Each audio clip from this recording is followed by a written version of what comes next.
So, hello, I'm Tucky, And I'm Rob. and we're reviewing the Lego Star Wars game, Force Awakens. Okay. I was a bit confused because there's so many Lego Star Wars games.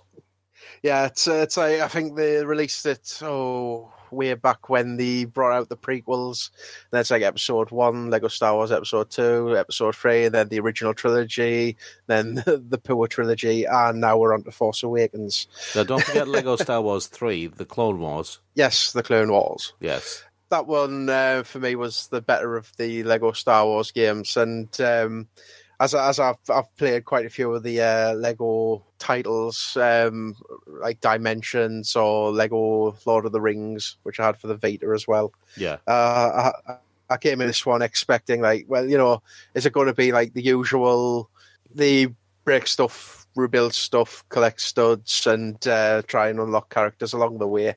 I was kind of like thinking, it's just going to be limited by the same premise and they're not going to really mix it up, but turns out I was wrong. Okay. The game itself still has the similar elements in it, which it's always had, but it's kind of, I don't know whether it's more on the side of the Force Awakens has like had a big impact on it, with it being like the new movie, and it's kind of reinvigorated the whole Star Wars like universe in a way. Yeah. And I think some of that came over to the Lego Star Wars franchise as well. I don't know, it kind of feels like a whole new game, even though it's basically a Lego Star Wars game. So kind of in the same way the Lego movie reinvigorated the Lego video games as well. Yeah. It's I mean, looking at like the Lego Dimensions game, yeah, that was a whole new concept. Yes, it's to sell like toys at ridiculously large prices, but it's fun. And the Lego Force Awakens, if they ever teamed up with Star Wars and says, you know what, we'll do the same as Lego Dimensions, but with the Star Wars universe, they'll be swimming in money. Yes. They'll have the old Scrooge McDuck bank of a little swimming pool of pound coins or dollar coins or whatever denomination. It's you do realise swimming in money actually hurts. Yeah, well, you know. But it'd be cool to have. Just fill a room up full of money and put on your trunks and then call an ambulance when you dive off the big board. And go splat into money. You'll have coins wedged into different places. I can imagine the people at NHS like removing like £20 notes out of crevices they didn't know existed. And never mind the £20 notes, it's the 5p pieces that are the worry. Feel sorry for the poor son who has to count to make sure it's all accounted for. But moving back onto the review of the game, so I started playing. I've played through the story mode, and there are a few new additions to the whole format of the game.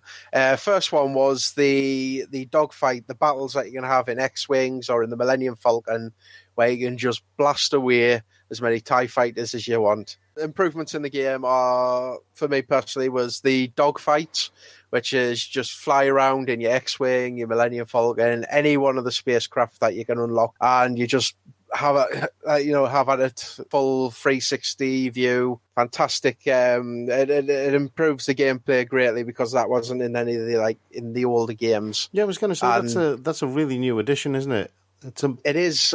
And another new addition, which is fantastic and totally improves the experience, is the blaster battles. Okay, and it's basically you've got your 3 levels of where you can attack, and you've got to strategically either kill or defeat a certain amount of stormtroopers, or you can also like solve a puzzle, shoot say, I don't know, or use a grappling hook. You can have rocks drop down on top of, like, say, a force-fielded stormtrooper, and you progress on until you get to the end, and then you've got the final boss battle. Okay. And it's like I say, it's something that I thought it'd be the usual cookie cutter Lego kind of game, but it isn't. They have improved, they've researched, they've seen what could make the game better, and they've moved forward with it. And like I say, it's a huge positive, and it improves the gameplay greatly. Do you know what this sounds like? This sounds like Lego Star Wars Battlefront. Yes. So all Call of Duty-ish. So it's sort of like that kind of like warfare game where it's mixed in. And the thing is, it's Star Wars. It's a galactic warfare game. Yeah. So to have that kind of that similarity, it's quite refreshing, and it shows that all the money that they actually put into these games, they've actually put some thought into it. And you rarely see that, because with this kind of game, it could have just been break down, build up, collect studs, unlock. Repeat on every single Lego game, but they haven't. They've put thought in, and it really pays off. Yeah, I mean, the standard Lego format has always been exactly as you described, which is one of the reasons why the game started getting a bit tedious after a while. Yeah, it is. But the thing with it is sometimes the tedium can get to you, and you'll just quit, leave it, and it's like, oh well, I've played it. But this one, like I said, they've improved it. And when I've completed the story mode, I'm only like 28% of the way through the game. All right, barely a third. And another fun part of it is the replayability of it, because then you can go back, you can use all them studs that you've earned before, and you can buy different characters with different abilities, which will help you progress in the free play mode, which is another huge positive for it, because you can go back, you can unlock like a mix of the new, a mix of the old characters. You can have them in different costumes, and they all do different things. I mean, that's a standard Lego thing, though, the free play and buying the extra characters, isn't it? Yeah, but it's like I say, it's improved by they've got like new puzzle solving ways, and like I say, the new characters like kind of input more of a different feel to it. Okay, so it actually feels like a fresh game. Yeah, I mean, you can even unlock J.J. Abrams as a character, really, which was quite surprising. Okay, so they're taking a bit out of the Marvel ones where you find Stanley in random places. Yeah, it's. I mean, he's made weapons a blaster, which is like a film camera blaster. But it's I mean, when I first saw him, I was like, "Oh, what's this? Who's this?" And I thought it was like Egon Spengler, and I'm like, "What's Egon doing in a Star Wars game?" Why have they made his main weapon J.J. Abrams. No. Why have they made his main weapon that? His main weapon should be lens flare. I had to say it in that voice. It would be, but he's. I don't think they would use that. I mean, they could use that in the puzzle solving. Have like lens flare will open up a secret area. No. What they should have done was, when he's in the middle of like a battle when he's surrounded by enemies, he goes lens flare, and everyone's going, "No, my eyes." Oh, I'm imagining him as Krillin now with the solar flare. Yeah. Cheap tricks. Yes, but it's like I said, it's the new characters, unexpected. And it really brings the game together. It melds it, and it's. I mean, Force Awakens was a fantastic movie, even though it was really, really hyped, and the whole don't spoil it for me. He's a picture of Han Solo getting skewered like a Brazilian barbecue.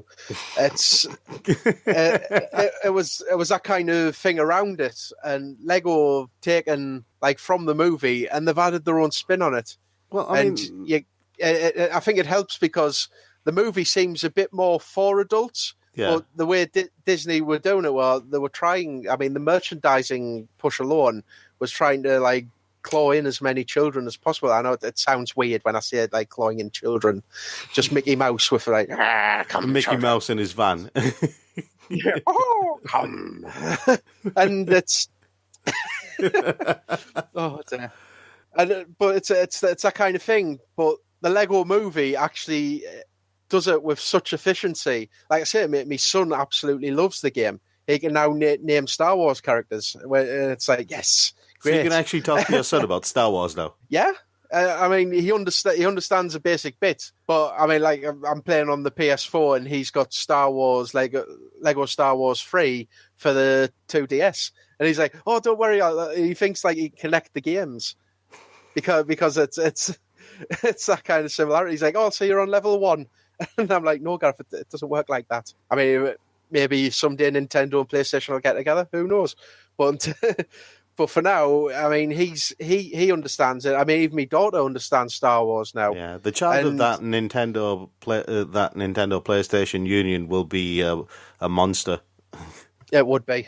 It would be. I mean, Xbox wouldn't even bother Microsoft, I should say, wouldn't even bother turning up to the E3. They shouldn't never mind anyway at the E3. moment. Gamescom just happened, so But we did talk about that though. We did a press X show about that, but by God, some of the stuff that was coming out at Gamescom was ridiculous. it only gets worse. Yes. But Force Awakens, it's opened up, it's bridged a generational gap. Because Star Wars was seen as like the middle-aged to old man rant about Jar Jar Binks and how the kids have never had it so good with the prequels. And now we've got Force Awakens. Fun now. Eh? That's me. Yeah, well, it's a valid point. Jar Jar Binks sucks. But the merchandising from like things like the prequels, like Jar Jar Binks and whatnot, it's they've moved it on and they've actually done it in a right way for the new ones. And Lego Star Wars helps that. And I mean, during it, there's even like the inside jokes. I mean, there was one part where there was stormtroopers walking off. It's like, yeah, I got the highest score on the blaster exams. It's like, oh, what did you get? 3 out of 20. It's like, whoa, that's got to be a base record. like little in things like that. I mean, the cutscenes at the end as well. I mean, they'll all be put together in clips for this video, and there'll be little humorous things. So they might be muted in the background, but you'll see what I mean with like the little gags and the witty bits. And you know, even like new fans and hardcore fans can even get in on that action. It's that's what makes this game great, and I can see why it's had so many positive reviews, because it's a really rounded game, should I say? It's really well done in all areas, and to be honest, I can't find a negative about it. Excellent. And they've done a fantastic job of it. The thing is, let's see what they do with the next Lego Star Wars movies and see how they handle them. Lego Star Wars movies? Well, Lego Star Wars games. I was going to say, there's a Lego Star Wars movie. Why wasn't I told? I mean, the voice actors they used in this Lego Star Wars as well. And I know they didn't get Harrison Ford to do Harrison Ford, but the voice of Harrison Ford might as well be Harrison Ford. Wouldn't it be amazing if Harrison Ford actually did his voice in the Lego game? Did he? No, I'm saying, wouldn't it be amazing if he did? But he's too busy suing Star Wars for breaking his leg. Yeah, true. Or his arm, or whatever he injured. He took them to court, and it's like, oh, well. That was Lego Star Wars, The Force Awakens. It was. Yes. I have been Rob, you've been Tucky. Join us for more reviews and games on Press X at the Geek Show Podcast Network. Thanks for watching. Bye.